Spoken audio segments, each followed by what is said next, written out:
चांद के बिल्कुल करीब पहुंचा हमारा चंद्रयान 3। अगले 24 घंटे इसरो के लिए होने वाले हैं काफ़ी गंभीर। दोस्तों, आज रात 12 बजे इसरो का telemetry tracking and command network द्वारा सिग्नल भेजा गया और काफ़ी ज़रूरी मैन्यूवरिंग की गई। चंद्रयान को ग्रेविटेशनल फील्ड में स्थापित कर दिया गया। इसे वैज्ञानिकों ने लूनर कैप्चर नाम दिया। अगर एक बार चंद्रयान 3 चांद के ग्रेविटेशनल फील्ड में कैप्चर हो गया तो उसके बाद वो सही तरीके से चांद के चक्कर लगाना शुरू कर देता है। इस मैन्यूवर को इसलिए क्रिटिकल बताया गया था क्योंकि चांद को डायरेक्ट अप्रोच नहीं किया जा सकता। जब धरती से चंद्रयान 3 निकला था तो वो धरती से पहले थोड़ी देर के लिए वर्टिकली उड़ा और इसके बाद वो हॉरिजेंटल हो गया और उस और मूवमेंट शुरू कर दी थी जिस डायरेक्शन में हमारी धरती घूमती है। इसी डायरेक्शन में चंद्रयान 3 ने चक्कर काटना शुरू कर दिया था। अब चंद्रयान 3 सीधे चांद पर नहीं उतर सकता क्योंकि जो चांद है उसका कोई एटमॉस्फेयर नहीं है, जिस वजह से उसकी स्पीड कम नहीं हो सकती। अगर वहाँ पर हवा होती तो चंद्रयान 3 के पीछे पैराशूट लगा दिए जाते जैसे मार्स मिशन में किया जाता है। अगर किसी रोवर को लैंडर को मंगल में उतरना होता है तो वहाँ एटमॉस्फेयर के वजह से पैराशूट को निकालकर उसकी स्पीड को कम किया जाता है, लेकिन वहीं चांद का कोई भी एटमॉस्फेयर नहीं है। और ऐसे में अगर चंद्रयान 3 डायरेक्ट चांद की तरफ बढ़ता लैंड करने के लिए तो उसकी स्पीड इतनी ज़्यादा होती कि चंद्रयान के थ्रस्टर उतने ताकतवर नहीं होते।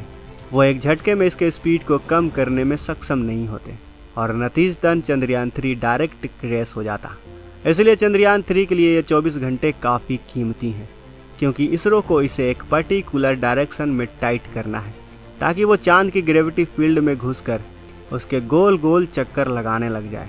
जिस तरह से इसरो ने अर्थ पर चंद्रयान 3 की मैन्यूवरिंग की थी, ठीक उसी तरह से चंद्रयान 3 की लूनर मैन्यूवरिंग की जाएगी ताकि वो एक ऑर्बिट से दूसरे ऑर्बिट, दूसरे ऑर्बिट से तीसरे ऑर्बिट और फिर तीसरे ऑर्बिट से चौथे ऑर्बिट और फिर चौथे ऑर्बिट से 5वें ऑर्बिट में इसको मैन्यूवरिंग किया जा सके और आखिरकार चंद्रयान 3 को 40,000 किलोमीटर की स्पीड मिल सके, जिसके बाद चांद पर मैन्यूवरिंग करके चंद्रयान 3 की डी बूस्टिंग की जाएगी और धीरे धीरे करके उस स्पीड को और भी कम किया जाएगा।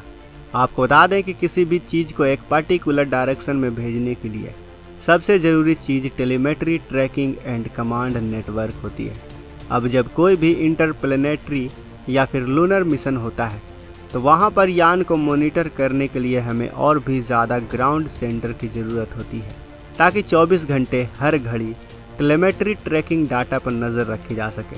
अब ये टेलीमेट्री ट्रैकिंग डाटा क्या होता है तो हम आपको बता दें कि किसी भी स्पेसक्राफ्ट की अंतरिक्ष में एग्जैक्ट लोकेशन का पता लगाने को टेलीमेट्री ट्रैकिंग डाटा कहा जाता है। जब हमारे पास टेलीमेट्री ट्रैकिंग डाटा मौजूद होगा कि इस इलाके में चंद्रयान 3 मौजूद है, तभी हम उससे संपर्क साध सकते हैं और ये कमांड भी भेज सकते हैं कि अपने इंजन को फायर करें और अपनी दिशा को बदले।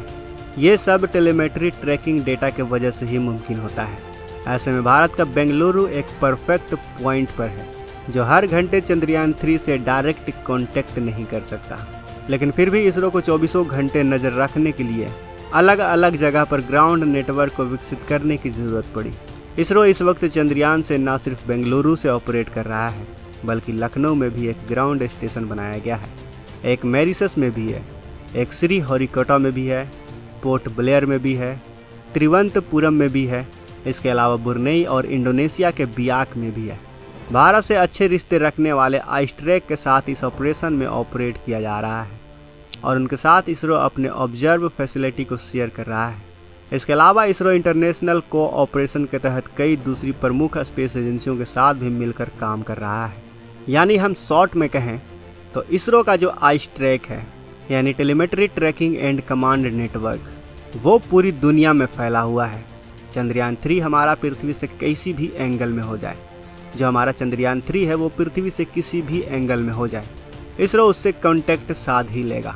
और तो और चंद्रयान 3 पर नासा की भी पैनी नज़र है। नासा के अलग अलग सेंटर मौजूद हैं। इसके अलावा यूरोपियन स्पेस एजेंसी भी इस मिशन में शामिल है और इसके भी दुनिया भर में सेंटर मौजूद हैं। तो आप ये समझ जाइए कि Australia, UK, America, Spain, south America और जापान के भी स्पेस सेंटर लगातार चंद्रयान 3 को ट्रैक कर रहे हैं। इसरो ने आज पूरी दुनिया में अपने नेटवर्क को फैला दिया है चप्पे चप्पे से चंद्रयान 3 को ट्रैक किया जा रहा है, क्योंकि इसरो चाहता है कि कहीं भी कोई भी गलती ना हो। और इसीलिए इसरो ने एक बड़ा ग्राउंड स्टेशन का नेटवर्क भी बनाया है, जो टेलीमेट्री ट्रैकिंग डेटा इसरो को देता है। उनके साथ 24 घंटे 7 दिन डेटा शेयर करता है। अगर ये डेटा इसरो के पास रहेगा तो चंद्रयान 3 के पोजीशन के मुताबिक इसरो अपने बेंगलुरु में स्थित आइस ट्रैक सेंटर से कमांड सेंड कर पाएगा, और इसके बाद चंद्रयान 3 को एक पर्टिकुलर दिशा दे दी जाएगी, जिस वजह से वो लूनर ऑर्बिट में एंटर कर जाएगा।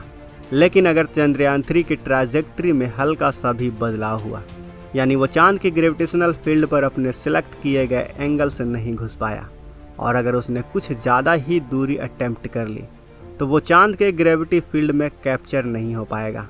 यानी अगर चंद्रयान 3 कम दूरी में जाता है तो वो फिर क्रैश हो जाएगा, और ज़्यादा दूरी पकड़ लेता है तो वो अनंत अंतरिक्ष में खो सकता है। ऐसे में आने वाले 24 घंटे इसरो के लिए काफ़ी मुश्किल है, और लूनर ऑर्बिट इंसर्शन चंद्रयान 3 के लिए काफ़ी ज़रूरी मैनूवर है। लेकिन खुशी की बात यह है कि चंद्रयान 3 बिल्कुल तय रास्ते पर चल रहा है। वैसे तो चंद्रयान 3 चांद की ग्रेविटी में घुस चुका है, लेकिन अब धीरे धीरे उसके स्पीड को कम किया जा रहा है, और आने वाले 5 से 6 घंटों में हमें पूरी तरीके से पता चल जाएगा कि चंद्रयान 3 पूरी तरीके से चांद की ग्रेविटी में आ पाया है या नहीं।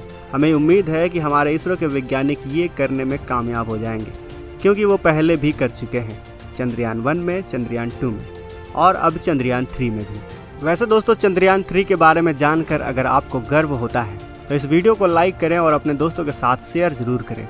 और अगर आपने अभी तक इस चैनल को सब्सक्राइब नहीं किया है तो इस चैनल को भी सब्सक्राइब कर लें। मिलते हैं अगले वीडियो में।